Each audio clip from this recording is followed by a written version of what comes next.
नमस्कार, सर्वांचं स्वागत आहे आणखी एका नवीन व्हिडिओमध्ये.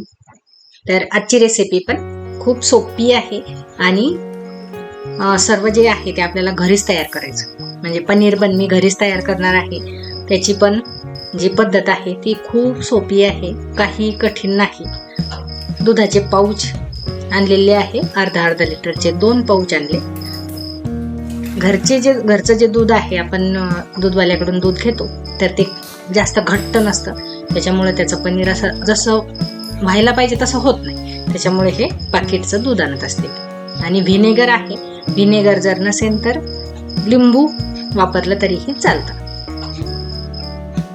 तर 1 लिटर दुधासाठी ते जे बॉटल आहे त्याचं झाकणाचं माझं माप झालेलंच आहे नेहमीसाठी.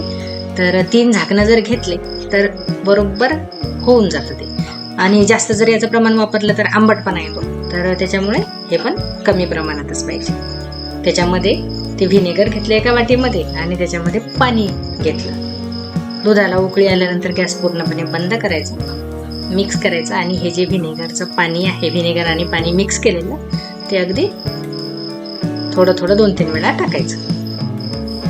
जे दूध आहे ते पूर्णपणे घट्ट व्हायला सुरुवात होऊन जाते. लगेच टाकल्याबरोबर घट्ट व्हायला सुरुवात होऊन जाते.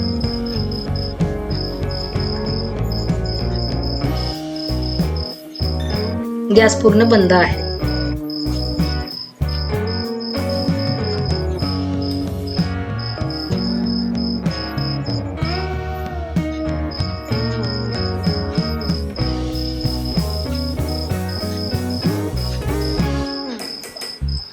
चांगलं मिक्स करायचं. आणि त्याच्यानंतर खाली एक कढई आहे, त्याच्यावर एक चाळणी घेतलेली आहे आणि त्याच्यावर कपडा. आणि आता हे टाकायचं आहे या कपड्यावर. याच्यावर पण टाकल्यानंतर वरून पाणी पण वापरायचं, म्हणजे त्यातला जो थोडाफार आंबटपणा जो असतो तो पूर्णपणे चालला जातो. तर आता हे थंड पाणी आहे, जे आपण साधं वापरण्याचं जे पाणी आहे ते आहे पिण्याचं. तर ते त्याच भांड्यामध्ये घेतलं, म्हणजे ते धुतलं पण जातं आणि पाणी टाकलं जातं. त्यानंतर त्याच्यावर तो कपडा असा टाकायचा.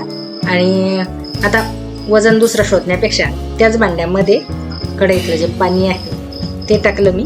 आणि त्याच्यावर जी चाळणी आहे ती कढईवर ठेवली, म्हणजे त्यातलं जे पाणी आहे ते खाली कढईमध्ये जमा होईल. आणि ते भांडं एक प्लेट ठेवली आणि प्लेटीवर ते भांडं ठेवून दिलं. एक 10-15 मिनिटं ठेवायचं आहे साईडला. लगेच हे पनीर तयार होतं. जाड बारीक जसं हवं तसं, ज्या पद्धतीने आपण ठेवलं त्या पद्धतीने. आणि पनीर म्हटलं म्हणजे रिचीच्या खूप आवडीचं आहे. बऱ्याच वेळा हे त्याच्यासाठी स्पेशल आणावं लागतं, खूप आवडीचं आहे त्याच्या. आणि आता इथे तर मी करत आहे, त्याला वास तेव्हा समजतो, तर झाल्याबरोबर त्याला तर द्यावंच लागतं काही पण. त्याच्यानंतर 2 टमाटे, मोठ्या आकाराचा कांदा घेतलेला आहे आणि 3 घेतल्या हिरव्या मिरच्या. आता ही 3 मेंबरची भाजी होणार आहे. मेंबरनुसार हे जे प्रमाण आहे हे तुम्ही कमी जास्त करू शकता. हिरव्या मिरच्या 3 घेतलेले आहे, पण तरी पण लाल मिरची पावडर आणि मसाला जे आहे त्याच्यामध्ये थोडंफार तिखट असतंच, तर ते व्यवस्थित होऊन जातं सर्व. कांदा, टमाटर हे सर्व जे आहे हे कढईमध्ये भाजून घ्यायचं.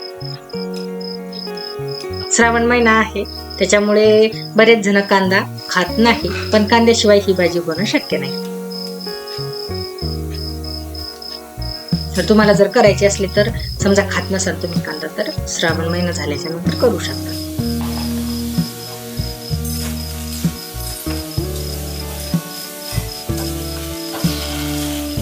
त्याच्यानंतर हे चांगलं भाजून घ्यायचं.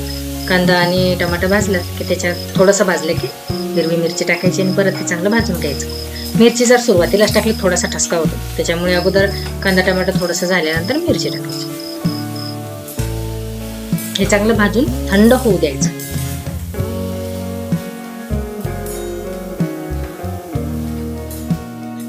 आता मिक्सरमध्ये कोथिंबीर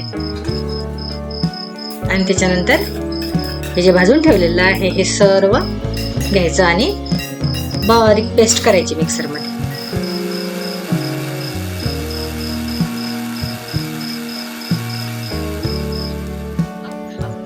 आता त्याच कढईमध्ये तेल टाकलं मी आणि तूप पण टाकलं.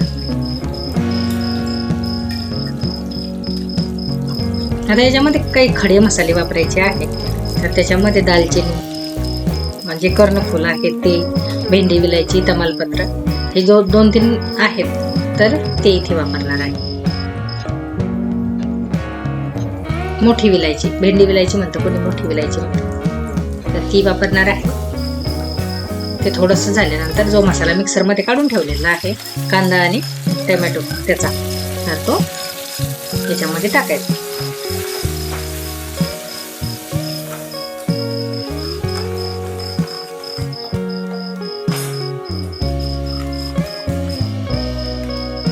चांगलं मिक्स करून घ्यायचं.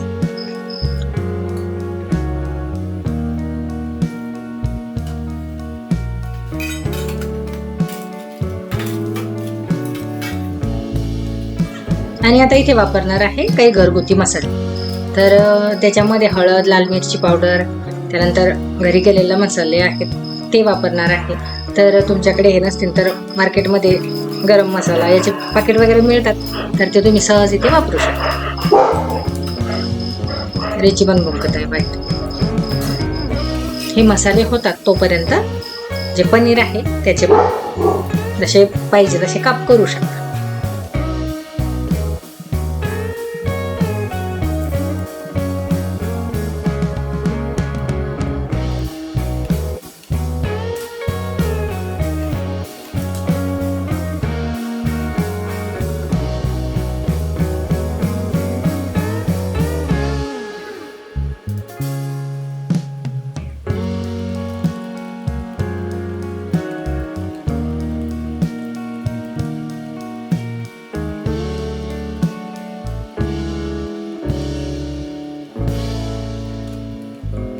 मी थोडे मध्यम आकाराचेच केले. तुम्हाला हवे असले तुम्ही ते जे चौकोनी असतात मार्केटमधल्यासारखे तसे पण करू शकता. थोडासा जी चाळणी आहे ती लहान घ्यायची. तोपर्यंत चांगला हा मसाला झालेला आहे. आणि साईडला थोडंफार तुटलेलं पनीर वगैरे मिळतं ते साईडला ठेवायचं, किंवा भाजीमध्ये टाकलं तरीही चालते. पण आता आमचा रिची आहेच, त्याला पनीर खूप आवडतं, त्याच्यामुळे त्याच्यासाठी अगोदरच साईडला ठेवलं. मसाला चांगला झाला त्यानंतर जे पाणी आहे, मिक्सरचं भांडं धुवून ठेवलेलं होतं, तर ते तेवढंच टाकलं. जास्त पातळ भाजी नसते ही. चवीप्रमाणे मीठ टाकायचं.